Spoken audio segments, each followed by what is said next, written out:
Hej, jeg hedder Oliver. Vi vil gerne fortælle noget om vores by. Her har vi vores center, og det er det største i Nordsjælland.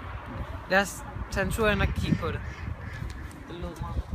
Her i Silbroen har vi masser af forskellige butikker. Vi har helt fra legetøjsbutikker til restauranter til frozen yoghurt.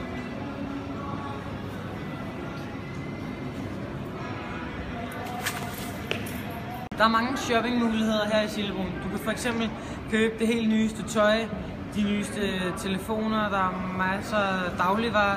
Du kan købe de nyeste filmfoner og masser af andre ting.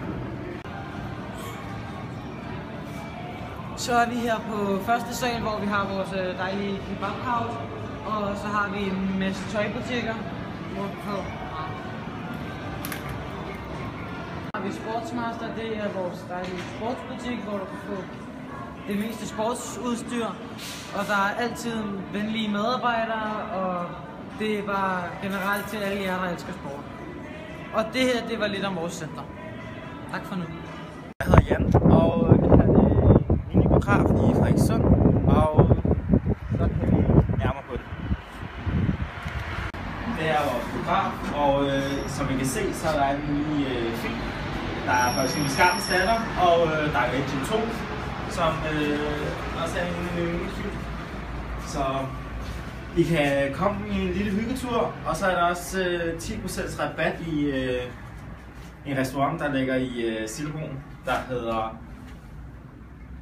Vivaldi. Præcis. Lige ved siden af biografen er der en dejlig å. Hvis det er jer, som der kan lide at løbe, så er det en perfekt sted at løbe. Eller bare en helt almindelig gåtur. Er det fint? Eller skal jeg... Hej, jeg hedder Dan, og her i Frederikssund har vi en masse gode restauranter. Det er en restaurant Tøjbro. Det er en rigtig god restaurant her i Frederikssund. Vi har mange andre gode restauranter. Der er Jaja House, der er Sushi, og en masse andre. Jeg hedder Emil, og jeg vil gerne fortælle noget om fjorden og de mange strande, og havnen der.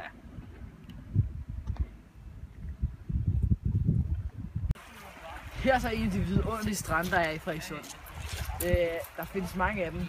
Her er en af de delt op af en badebro, og så længere nede er der en gammel vikingbro. Der plejer altid at være dejligt varmt vand om sommeren. Her er en af de vidunderlige strande, der er her i Frederikssund. Om sommeren er det dejligt varmt vand, men der har altid været mange, der bader. Jeg kan selv gå hen og prøve det om sommeren. De er meget velkommen til at gå og bade på en varm.